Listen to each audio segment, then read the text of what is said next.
মৰিগাঁওবাসী ৰাইজলৈ আগন্তুক যুৱ সাহিত্য পৰিষদৰ যি নিৰ্বাচন আছে এই নিৰ্বাচনলৈ মই আন্তৰিক শুভেচ্ছা জ্ঞাপন কৰিছোঁ। পোনপ্ৰথমে আজি 25 তাৰিখে আমাৰ প্ৰথম পৰ্যায়ৰ মনোনয়ন পত্ৰ দাখিল কৰিলে।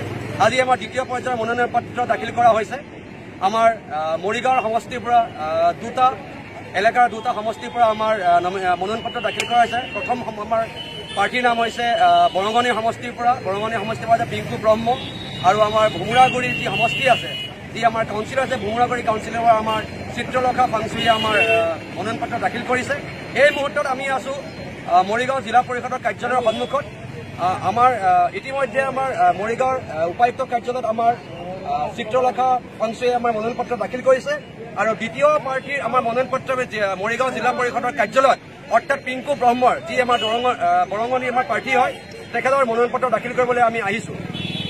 এতিয়া কথাটো হৈছে আম আদমী পাৰ্টিৰ জন্ম সকলোৱে জানে আৰু আম আদমী পাৰ্টিৰ প্ৰথম জয়যাত্ৰা আমি মৰিগাঁৱৰ যি আমাৰ তিৱা সাহিত্য পৰিষদ তিৱা সাহিত্য পৰিষদৰ কাউন্সিলৰ পৰা আমি এই যাত্ৰা আমি শুভাৰম্ভ কৰিছো।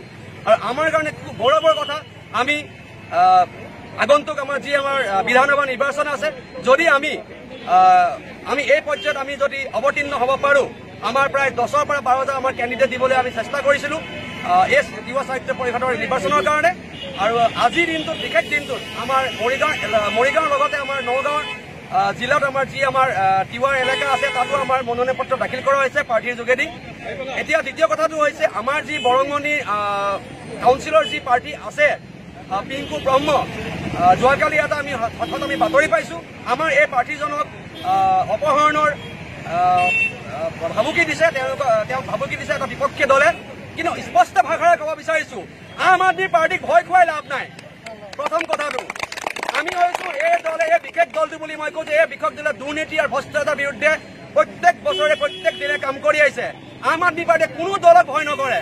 গতিকে আপুনি যদি কিবা কথাত আহি আমাৰ পাৰ্টিক যদি ভয়ৰ ভাবুকি দেখুৱাইছে বা অপহৰণে ভাবুকি দেখুৱাইছে, এই ভয় আমি আম আদমী পাৰ্টিক কেতিয়াও নকৰোঁ। আৰু আপোনালোকক আমি সকিয়াই দিব বিচাৰিছোঁ এই তিৱা সাহিত্য পৰিষদৰ যি আমি নিৰ্বাচনত আমি প্ৰতিদ্বন্দ্বিতা কৰিম, এই প্ৰতিদ্বন্দ্বিতা আপোনালোকক অহা তিৱা সাহিত্য পৰিষদৰ নিৰ্বাচনৰ ফলাফল হ'ব, খুব লক্ষণীয় হ'ব। এইখিনিতে মই মৰিগাঁওবাসীক বিশেষকৈ তিৱা জনজাতি লোকসকলক মই জনাবলৈ বিচাৰিছোঁ যে প্ৰত্যেক বছৰে এই তিৱা কাউন্সিলৰ যি মেম্বাৰ যি সদস্য নিৰ্বাচিত হয়, প্ৰত্যেকজন সদস্যৰ কাৰণে অসম চৰকাৰৰ পৰা 1 কোটি টকা অসম চৰকাৰে চেংচন কৰে তিৱা উন্নয়নৰ কাৰণে। গতিকে টোটেল সৰ্বমুঠ আছে 36টা চিট। 36টা চিটত যদি প্ৰত্যেকজন মেম্বাৰে 1 কোটি টকা পায় তেতিয়াহ'লে 1 বছৰৰ কাৰণে 36 কোটি টকা। যদি আমি তাক 5 বছৰত পূৰণ কৰোঁ 180 কোটি টকা অসম চৰকাৰে তিৱা সাহিত্য পৰিষদৰ কাৰণে চেংচন কৰে। কিন্তু খুব দুৰ্ভাগ্যজনক কথা যে এই 180 কোটি বা 190 কোটি যি পইচা চেংচন হয়, যি ধনৰাশি চেংচন হয়, এপ্ৰুভ কৰে অসম চৰকাৰে, ইয়াত দেখিছোঁ আমি মৰিগাঁওবাসী বা মৰিগাঁও জিলাত যে 1,90,00,000 50 লাখৰ উন্নয়নৰ কাম হোৱা নাই।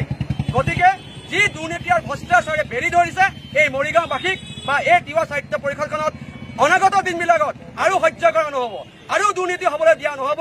গতিকে আমাৰ উন্নয়নৰ কাম, আমি উন্নয়নৰ ৰাজনীতি কৰোঁ, আমি মূল্যবোধৰ ৰাজনীতি কৰোঁ। আকৌ এবাৰ ক'ব বিচাৰিছোঁ বৰঙণি পাৰ্টি পিংকু ব্ৰহ্মক যোন দলে ভাবুকি দিছে বা যোন পাৰ্টিয়ে ভাবুকি দিছে, এই ভাবুকিক আমি চেলেঞ্জ কৰিছোঁ এই মঞ্চৰ পৰাই। ধন্যবাদ। জিন্দাবাদ।